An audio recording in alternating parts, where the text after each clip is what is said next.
Hey Trouble, welcome to Horsehead Bookends. It has been a while, so instead of doing an individual video, I think we're going to do another weekly recap.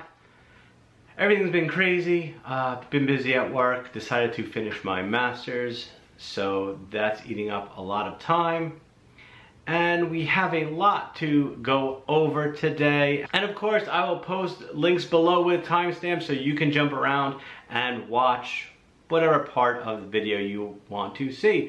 So let's get started. Halloween is coming up soon, and I don't think that I am going to dress up as anything.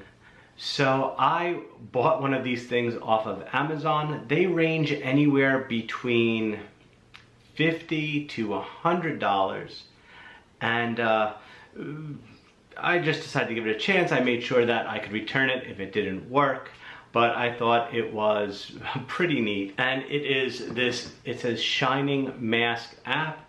It is an LED mask that you can actually change the face of. And it uses an app on your phone that you can actually take your own photos, write text. It can change to music, I think, and pulse or make different images to music. Now, the reviews were really weird because I think these are all kind of just made in the same factory in China and they're just branded differently. I noticed complaints saying that the battery doesn't last long, but this doesn't have a rechargeable battery. It takes 3 AA's. Another one said that the app requires your tracking on, global tracking. I think that's what it's called. Anyway, the app doesn't ask for that.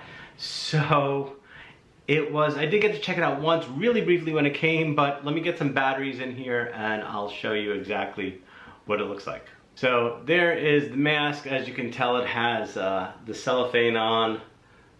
So why don't we just peel it off right now.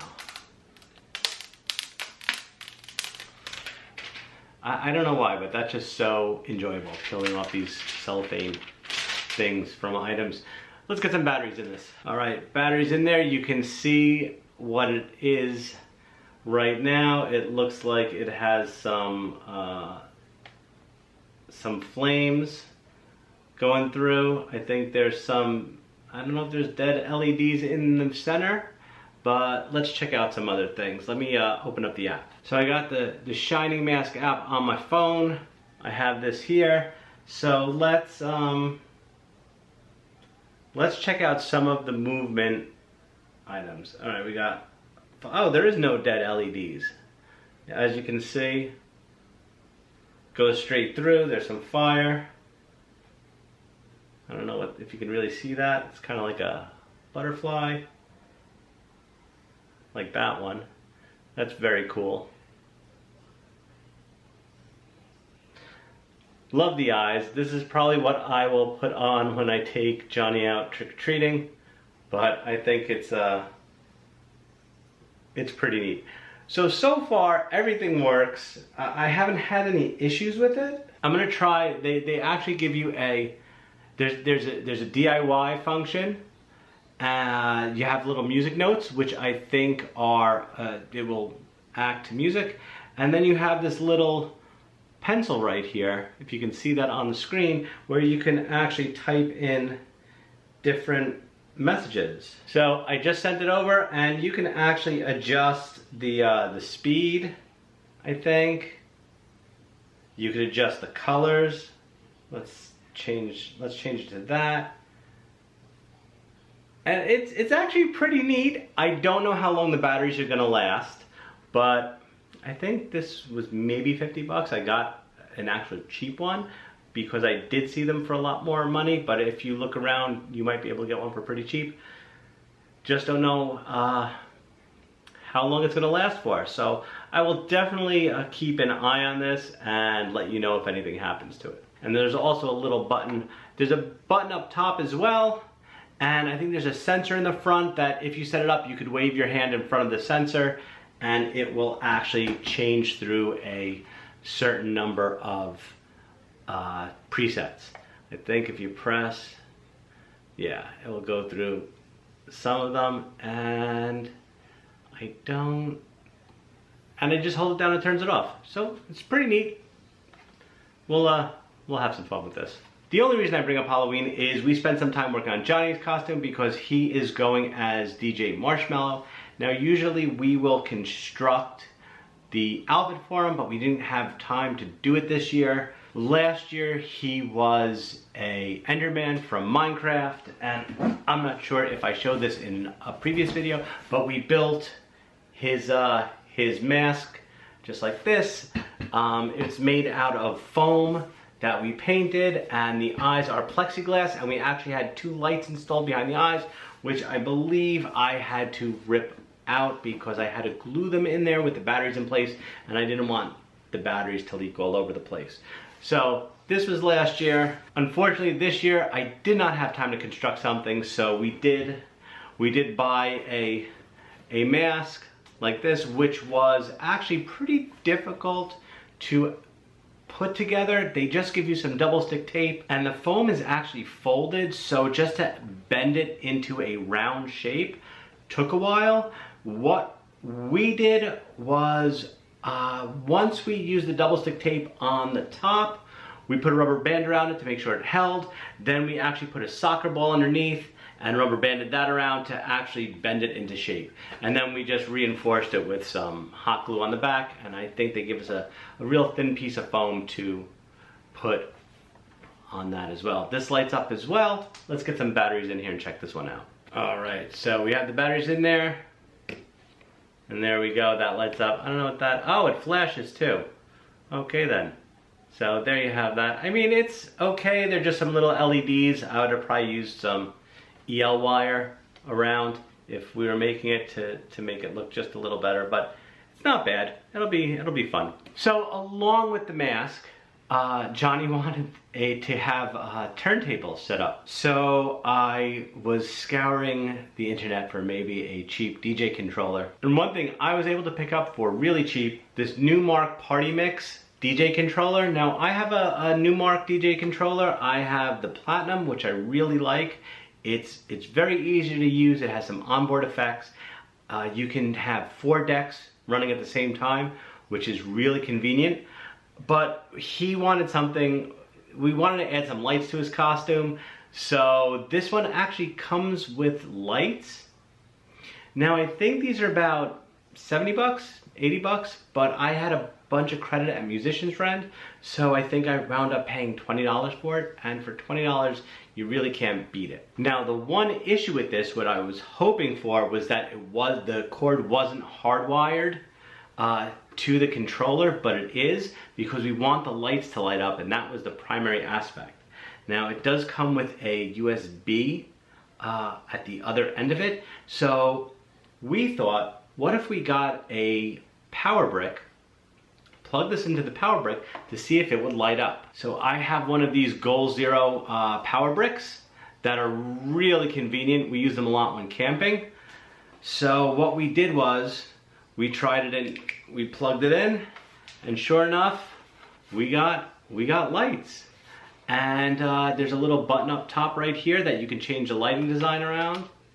I think they'll flash, which would be really nice. It's also good to see, so I can find where the kids are on Halloween once it gets dark. So what we plan on doing is we plan on taking this power brick, and I'm gonna get some industrial Velcro, stick it on the back here, and I'm gonna put some guitar straps on the side so he can hang it around his neck, and he has his turntables for his DJ Marshmello costume. This week in board games has been extremely slow. I haven't had a chance to play anything, been so busy. I still have Merchant's Cove out. I want to learn the solo rules to it. I haven't had a chance for. But one thing I quickly want to talk about, I believe it's still on Kickstarter, is Voidfall by Mindclash Games. If you've not played a Mindclash game before, they've made games like Anachrony, Tricarion, Cerebria, and Perseverance, I think, is the new one that should be shipping soon. They are pretty heavy Euro-style games, but they are some of my favorites. every move in these games has a designed purpose. You're not making any poor decisions. Well, that's not true. You can make poor decisions, but you always have a chance to fix it and come back from possibly losing the game. They make some of my favorite games. Voidfall, I've read a little bit about it. I've backed it on Kickstarter. It seems very similar to Zia, Legends of a Drift System. If you played that, that's what it is. What I'm taking away from it, I could be wrong because I haven't read deeply into it, but with Mindclash Games, whenever they put out something new, it's an instant back for me. I really love their games. If I've done a review of anything, I think I did an unboxing of Anachrony and maybe a Mindclash playthrough. I'll definitely post a link up there if I have anything. But I'll post a link below for Voidfall. Go and check it out. If you like a really good, heavy styled game that's not too difficult to understand, but it's very enjoyable, I would recommend checking this out. Moving on to video games. About 2 weeks ago, I was looking for something. I can't remember what it was. It was on Best Buy's website. I think it was a pre-order for something.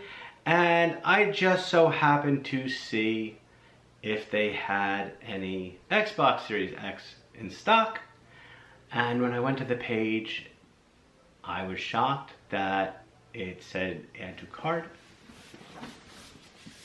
So I added to the cart and it came in 2 days. Now, I am more of a PlayStation fan. I have a PS5 as well. But I really wanted to see how the Series X holds up to the PS5. And because I haven't owned an Xbox in a very long time, I have no idea what games I should try. I've played some of the Halo games. I've played the Gears of War games. I do enjoy them. But so I'm asking for any good recommendations. What should I play on the Xbox Series X that I cannot play on the PS5 that's not titled Halo or Gears of War? Right now I am currently playing through all the Halo games to get ready for Infinite, which drops on December 6th, 8th. First couple days in December, but the new Halo game comes out then. I would like to replay through everything, get to know the story. I started playing Gears 5, but stopped. So I'm really looking something that's going to hold my interest. So if you have any recommendations, let me know.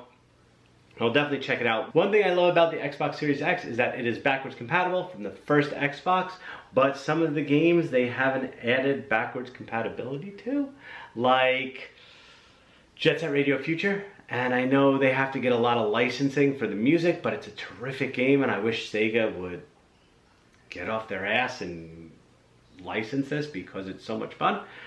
Coldstep Saga, which I think was on the 360. That's not available. There's a few other ones, but there are some games that I want to go back and play, and I do have Xbox Game Pass, which is terrific, so I can play some of the brand new day one releases that come out on the Xbox, and that does make me happy. I know I will be getting the Halo and Forza 5, which I already think I have preloaded, but I mean, it's not, I don't know if I have buyer's remorse, but I'm gonna give it a few months and see how it pans out, and I'll see if I enjoy it. Right now, with the PS5, I do enjoy it as a system. I think there needs to be a lot more titles that come out, some more exclusivity on the games. However, I know it's still hard for people to get the Xbox and the PS5. It's a lot of luck. You have to fight scammers and bots, but it is possible. I was able to get one. It was pure luck. Don't really regret it yet, but we'll see what happens as the months go on. Also released this week on Friday, one of my favorite IPs of all time, and that is Metroid Dread. They came out in a regular edition, a special edition with a steelbook. They also put out 2 amiibos, which I've pre-ordered, but they haven't come yet. Hopefully I'll get them next week. I want to add them to my other Metroid figure collection. Haven't had a chance to spend much time with it, maybe 5-10 minutes, so I don't have any gameplay of me playing it yet, but I will definitely revisit this one in the future and let you know what I think. But so far, I really enjoy it. The controls are really tight, and the aspect of running away from these machines, I don't want to give too much away, makes the game very intense. It adds something to Metroid I didn't realize I wanted, but for me, the little I've played, it's very enjoyable. So I will be playing this some more. I will definitely give you my thoughts at a future time. Okay, into some music production, more along the lines of guitar playing and guitar effects. Something happened over the week, or last weekend. I was fooling around with just playing, picking up, practicing, and I remembered I had this pedal that I got when it came out, and I think I was going to use it for a synth, but I wasn't really happy with the sound of it. So I put it away and I broke it out to plug it into a guitar, and I'm not exactly sure I like it. And that is the Fender reflecting pool. It is a dual pedal, reverb and delay. It has no batteries. You have to operate it off a 9-volt wall wart or AC adapter. I had it hooked up to my current pedal chain, which doesn't have a lot in there. It's only 5 pedals. Put it at the end. I was getting a lot of noise from it, a lot of crackling. When I engaged either pedal, I wasn't really enjoying the sound. It sounded almost muffled on both the delay. The reverb sounded extremely spacious. I think I had it set for a hall, but it was, the reverb sounded really good, but the delay, I really wasn't enjoying the delay sounds, and I really couldn't figure out why I was getting such feedback with this pedal. So I did wind up buying a small little AC adapter from, I think I ordered it from Amazon. It was cheap. So instead of going through a power chain that I have set up with my pedals, I'm gonna try to plug this in again and use its own isolated power source. It sounded like there was something loose in there. And see if I still get a lot of that feedback. But I was just wondering if anyone else had an issue with some of these Fender effects pedals. They put out a whole line of them, all do different things. Some are dual, some are single pedals. Maybe I'm doing something wrong. Maybe I have some tips on setting it up so you can get the most out of it. I know it has a USB plug in the back that I can plug in for updates. I haven't updated it yet, so maybe that's the issue. But I just want to see if anyone has any experience with this to let me know if you have any tips to make it sound good, because right now, I'm not really enjoying it. All right, and last but not least, let's talk about some vinyl. I haven't picked up a lot in the past 2 weeks. I think the last thing I did on vinyl was talking about how terrible record store day Black Friday is going to be. I'll post that link up there. It's probably not going to be that bad. I think I will order 1 or 2 titles online, but I'm not waking up at the crack of dawn to sit online for unimpressive releases this year. Anyway, I have a lot of stuff that I have pre-ordered right now, waiting for it to release. 2 things I did get in. First up is Modest Mouse Golden Casket Special Edition, 2 LPs, 1 blue, 1 white. Now, I don't know about anyone else, but for me, music today sucks as a service for getting things. I've had this pre-ordered way before it launched. When it launched, it took probably 2 to 3 weeks after it came out. Maybe I'm exaggerating, but it took a good amount of time. I could have went to my local store, bought it. I probably could have went to Best Buy if they had it and bought it. I could have went anywhere. I could have went to Amazon and bought it. Instead, I ordered it from Modest Mouse website, from their merch. They use Music Today. It's not the first issue I've had with Music Today shipping. They always ship things late. And when you finally email them to say, hey, what's going on with this? It's been a few weeks. They say, oh, well, we've had some issues with shipping. It's usually just an excuse. Then all of a sudden, your shipping label is created, like right after you decide to email them, which is ridiculous. Enough about them. They suck. Album, it's good. I really enjoy it. I have to give it another listen, and usually with all Modest Mouse releases, I will listen to it the first time, and I kind of just go, it's not that enjoyable. And then there'd be a song or a riff or a lyric stuck in my head, and I say, wow, you know what? I need to go back and give it another listen. Give it another listen, and I like the album even more. I'm like, wow, what was I thinking? It's actually pretty good. It's actually a pretty good album. So this, I listened to it 1 time, 1.5 times. First time, I didn't quite enjoy it compared to their other albums. Second listen, I enjoyed it a lot more. I plan on putting it on again after I'm done filming to give it a 3rd spin, and I guarantee it'll probably be extremely enjoyable, and I'll love this album. But this was a special edition. I like that it is in this it's a die cast sleeve with this plastic little slip cover, which is very nice. I have to say the production quality is awesome on it, so I'm super happy I was able to get it into my collection. And then the only album I got was one that I've been trying to get my hands on for quite some time. It was out of print, and I don't exactly know what pressing this is. It's hard for me to find it on Discogs, but that is the OC's Weird Exits. It was one of the albums that just kept eluding me for some reason. It is fantastic. Gelatinous Cube is on here, which they've been playing live, which is a great tune. This popped up on Castle Face, on their merch section of their store, and when I go into Discogs, I can't find something comparable. The last pressing, I think, is a Newberry Comics one, which is green and purple.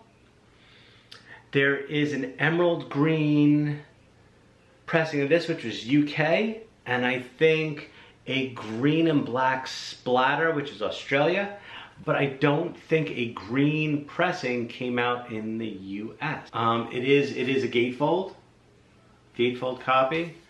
And as you can see, it is emerald green. So I think maybe this was a UK pressing that they got in at Castle Face, but I can't tell. So if anyone has any knowledge about this pressing, let me know. I would definitely appreciate it. So that's it for this week. Yes, it was a lot of stuff. It might have been a little disjointed. I had a lot to go over. Hopefully next week we can get some individual videos up. Maybe I'll get something to the table. Definitely gonna be playing some Metroid Dread. So maybe I will record some of that as well, let you know what I think. Definitely will be some more stuff coming soon. Hopefully we can get back to a normal schedule. I can feel it coming. I need to sit down and chart out everything I need to finish, and I will definitely film it and upload it. So if you like the video, please give it a thumbs up. Also, please don't forget to click on subscribe, ring the notification bell. You'll get notified anytime I upload a video. We do talk about a lot of stuff here, so that's the best way to get notified, and you can pick and choose what you want to watch. Any questions or comments, please post them below, and I'll get back to you as soon as possible. Otherwise, talk to you later.